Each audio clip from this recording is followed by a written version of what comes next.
Hey guys, welcome back to Magic Gimmick Tutorials, and in today's video I'll be teaching you a really easy color change for beginners. So let's get right into the tutorial. What you want to do first is perform a double lift.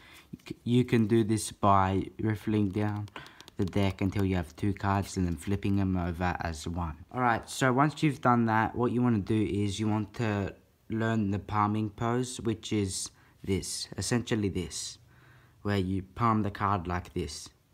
Very easy, very straightforward. Drag your hand along the deck, collecting the top card, just like so, like this. Alright, so like this, and then come around. So that's really what you want to do. Very easy.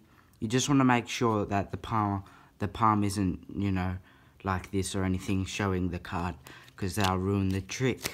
So simply palming the card and then coming around and placing it back. So that's really all you need to do.